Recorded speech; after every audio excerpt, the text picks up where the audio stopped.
Sa ulo ng mga balita sa Pangasinan.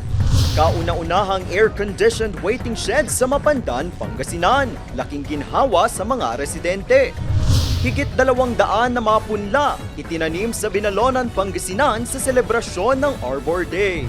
At mga residente sa Urdaneta City, Pangasinan, nagkaisa sa paglilinis ng estero. Unang ratsyada. Madalas kumabilad sa araw ang tricycle driver na si Jim mula Mapandan, Pangasinan. Yung kainitan po ma'am, mga 12 hanggang 10 to 12 na yun ma'am. Saka 1 to 3, ganun. Pero ang malaimpyernong init na nararanasan ni Jim, nabigyan na ng solusyon. Ang dati kasing waiting shed na bubong at upuan lang, abay de aircon na ngayon. Malaking katulungan to ma'am, lalo sa mga naghihintay ng pasayeros, tagulan, saka taginit. Ang air-conditioned waiting shed, paraan ng pamahalaang bayan para tugunan ang problema sa mataas sa temperatura sa bayan. Iwas heat stroke at nagbibigay ng komportableng pwesto habang naghihintay ng masasakyan. Ikinatuwa rin ito ng pasaherong si Mark. Malaki pong tulong mas lalo sa mga estudyante, senior. Pag ganitong mainit or ulan ang panahon. Ang pake niya talaga, summer eh. Ang PS taxi namin, summer, March, second week of March, ganyan. Tsaka yung mga priority niyan talaga sa mga PWD, senior citizen, ganyan.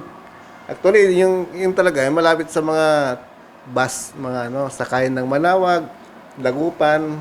Solar-powered ang naturang waiting shed. Dagdag ginhawa rin ang high-quality standard na palikuran malapit sa waiting shed. Nag-inaugurate kami nung March lang, March.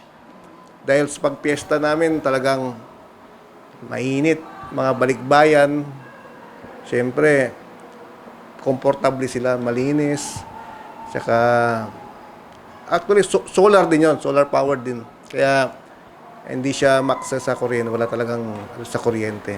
Ang programa, bahagi ng isinusulong na sustainable project ng Mapandan LGU na alinsunod din sa direktiba at pangarap ni Governor Ramon Monmon Gico III na mabigyan ng dekalidad na serbisyo at ginhawa ang mga kababayan sa pamamagitan ng mga infrastruktura. Nauna na ring ipinangako ni Governor Monmon ang kanyang suporta sa Mapandan at hinikayat ang mga residente na palakasin pa ang pagkakaisa para sa iisang hangarin na pag-unlad.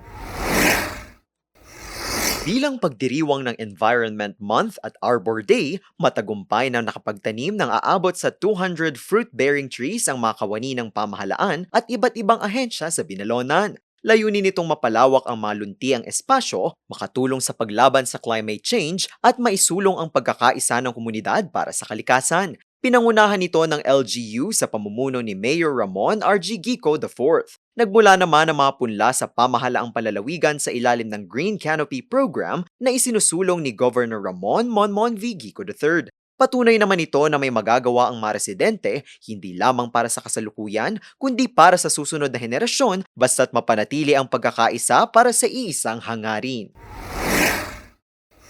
Para masiguro ang kaligtasan ng mga residente mula sa masakit at maiwasan ang posibleng banta ng pagbaha tuwing malalakas ang pag-uulan, isang clean-up operation ang isinasagawa ngayon sa estero sa Consejo Street sa Urdaneta City, Pangasinan. Ang estero, naging tapunan na ng mga basura na nagdudulot ng pagbabara sa daloy ng tubig. Dahil sa mga naalis na basura sa isinagawang paglilinis, unti-unti nang bumabalik ang maayos sa daloy ng tubig.